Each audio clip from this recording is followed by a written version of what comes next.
Hello friends, मैं हूं CA रुचि गोयल। जैसा कि आप जानते हैं कि जनवरी मंथ की रिटर्न अब फाइल हो गई होंगी। अब आप लगेंगे फरवरी मंथ के रिटर्न्स को फाइल करने में। और क्यूआरएमपी आने के बाद आपकी जीएसटी रिटर्न फाइलिंग की ड्यू डेट्स में बड़ा चेंज आया है। तो आइए एक बार हम देख लेते हैं कि फरवरी मंथ के रिटर्न्स जब आप मार्च में फाइल करने वाले हैं तो उनकी ड्यू डेट्स क्या रहेंगी। आप करेंटली देख रहे हैं जो स्क्रीन पे टेबल, वो है जनवरी मंथ की रिटर्न फाइलिंग का। इसी के बेसिस पे आपको फरवरी रिटर्न की ड्यू डेट्स के बारे में मैं आपको बताने वाली हूँ। तो आइए सबसे पहले तो हम बात कर लेते हैं उन लोगों के लिए जो कि क्यूआरएमपी में ऑप्टेड है या फिर जो कि क्वार्टरली रिटर्न फाइलर्स हैं। तो क्वार्टरली रिटर्न फाइलर्स को मंथली दो फॉर्म्स अपलोड करने होते हैं। एक होता है आईएफएफ और एक होता है आपको पेमेंट चालान सबमिट करना। तो आईएफएफ में होता है बी2बी इनवॉइसेस की डिटेल देना। अगर आपने कोई बी2बी सेल्स की है तो आप आईएफएफ में जाकर उसकी डिटेल दे सकते हो।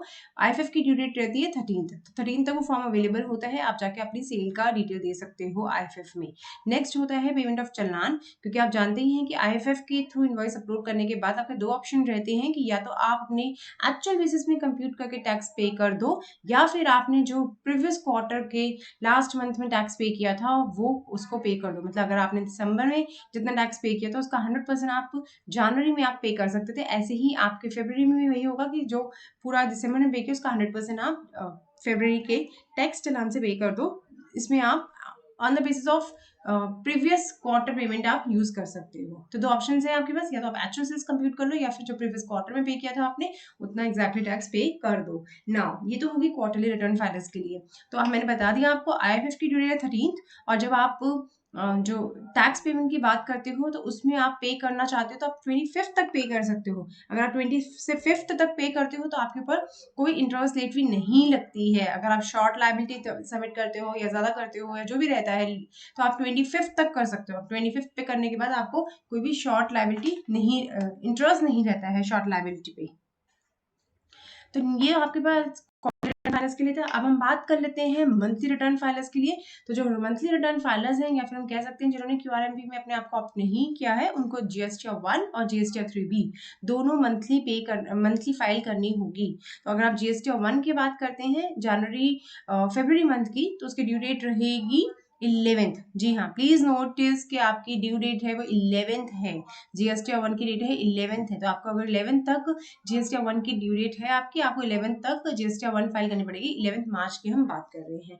और अगर आप मंथली फाइलर हैं जीएसटीआर 3B के भी, तो आपको जो जीएसटीआर 3B फाइल करनी पड़ेगी वो फाइल करनी होगी 20th भी। किसी भी स्टेट में है आप, क्या भी कुछ भी टर्नओवर है आपका, लेकिन आपको जो ड्यू डेट रहेगी वो रहेगी 20th मार्च। फरवरी रिटर्न के लिए 20th मार्च आपकी ड्यू डेट है 3B की, और जीएसटीआर 1 की 11th ऑफ मार्च रहेगी। तो ये दो हो गई हमारी अगर हम मंथली फाइलर्स हैं। और मैंने क्वार्टरली फाइलर्स को बता दिया है कि मार्च मंथ में उनको सिर्फ दो काम करने हैं, आईएफएफ में जाके अपना डेटा डालना है और पेमेंट पीएमटी 06 के थ्रू चालान पे ऑफ करना है। उनको रिटर्न जो फाइल करनी पड़ेगी वो अप्रैल में करनी पड़ेगी, चाहे वो जीएसटीआर 1 हो 3B हो। तो 1 जो होगी उनकी ड्यू होगी 13th को। जो क्वार्टरली फाइलर्स है उनकी जीएसटीआर 1 ड्यू होगी 13th अप्रैल को, और जो 3B है वो ड्यू होगी उनकी 22nd और 24 डिपेंडिंग ऑन द टर्नओवर और sorry depending upon the state कि किस स्टेट में आप हैं उसके ऊपर डिपेंड करेगी। आप 22nd आपके लिए फॉल होती है या फिर 24 में आपकी फॉल होती है। तो ये हमने बात की है जीएसटी मंथली रिटर्न या क्वार्टरली रिटर्न के बारे में। एक बार हम 9C के बारे में बात भी कर लेते हैं। तो 9C की ड्यू डेट अभी तो थी 28 फरवरी 2021 की, अपडेटेड डेटा नहीं है। ये मैंने पोर्टल से उठाया है, पोर्टल में अभी अपडेट नहीं हुआ है, इसीलिए मैं आपकी वीडियो में बना रही हूँ क्योंकि आप कंफ्यूजन बिल्कुल मत रखिए। 28 फरवरी नहीं है अब आपकी डेट, अब आपकी 31 मार्च तक एक्सटेंड हो गई है। तो 31 मार्च तक अपनी रिटर्न फाइल कर सकते हैं जीएसटीआर 9C। तो इंपॉर्टेंट अपडेट मैंने आपको बताया। सिमिलरली अगर आप बाद में देखेंगे कि जीएसटी 5, 6, 8 जो अगर आप फाइल करते हैं तो आपके ड्यू डेट्स जो है वो 20th of March, 10th March, 10th मार्च हो जाएंगी। ऐसे ही 5A की 20th मार्च हो जाएगी, जीएसटीआर 7 की 10th मार्च हो जाएगी, और आरएफडी 10 अगर आपका है तो 18 months after the end of the quarter for which refund is to be claimed. ये हमारी सेम रहती है। नाउ अब मैं आपको एक बार पोर्टल पे दिखाना चाहूंगी कि पोर्टल पे हमारी ड्यू डेट्स क्या आ रही हैं। हमने एक बार खोला है हमारे अपने मंथली फाइलर के लिए। आप देख सकते हैं हमारी स्क्रीन है, हमने सेलेक्ट किया है फाइनेंशियल ईयर और पीरियड सेलेक्ट किया है फरवरी।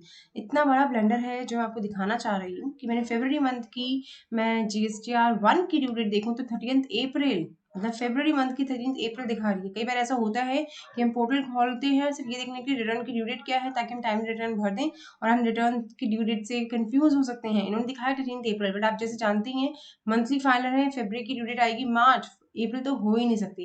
तो मैं आपको बता दूँ, अगर ऐसा कोई कन्फ्यूजन आपको है तो आप ज़रूर एक बार खोला कीजिए इसको और देखा कीजिए कि क्या ड्यू डेट आ रही है।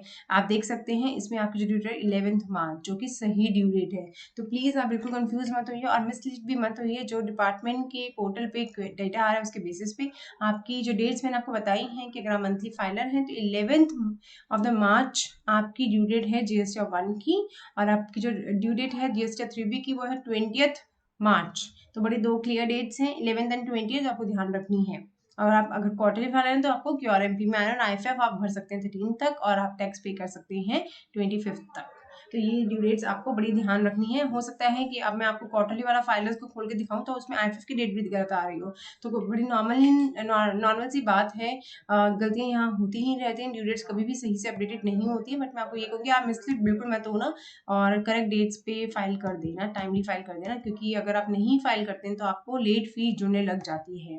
और जैसे कि आप जानते हैं तो जीएसटी 1 पे भी डिमांड रेज हो रही है। अगर आपने लेट फी आपके ऊपर एप्लीकेबल, आपने लेट फाइलिंग की थी, अभी भी देखो ये खोलने के बाद भी यहाँ पे ड्यू डेट आ रही है 13 अप्रैल, विच इज टोटली रॉन्ग। ये कोई ड्यू डेट है ही नहीं। 3B की ड्यू डेट सही आ रही है 20th मार्च, जो कि ड्यू डेट 20th मार्च ही है, सही से रिफ्लेक्ट हो रही है। बट जीएसटी 1 की अभी भी रिफ्लेक्ट नहीं हो रही। दो ऐसा होता है कि जब अगर हम कोई चेंजेस दिख रहे होते हैं, गलतियाँ दिख रही होती हैं, तो अगर पर्टिकुलर बॉक्स को खोलते हैं तो दिखने लग जाती है। आप देखिए मैंने दोबारा बाहर आके दोबारा अंदर आई तो मेरे यहाँ 11 मार्च दिखने लग गई है। तो आप समझ गए होंगे पोर्टल में कितना मिसलीडिंग है, कितनी गलतियां हैं, पोर्टल में सही से रिफ्लेक्ट नहीं हो रहा है। प्लीज़ पोर्टल के बेसिस में मत चलिए। आपको पता होनी चाहिए आपकी ड्यू डेट क्या है, आप क्वार्टरली है या मंथली है, और आपकी ड्यू डेट आपके लिए क्या है। तो इंपॉर्टेंट वीडियो मैंने आपके साथ शेयर किया क्योंकि ड्यू डेट्स शेयर करना बहुत ज़रूरी था। ऐसे बहुत सारे चेंजेस हुए पीछे ड्यू डेट्स को लेके भी। तो आई होप आपको ये वीडियो रेलिवेंट लगा होगा। अगर रेलिवेंट लगा हो तो सबके साथ शेयर जरूर कीजिए और इसी तरह से जुड़े रहिए, हमारे चैनल को सब्सक्राइब जरूर कीजिए। Thanks for watching my video. Thank you.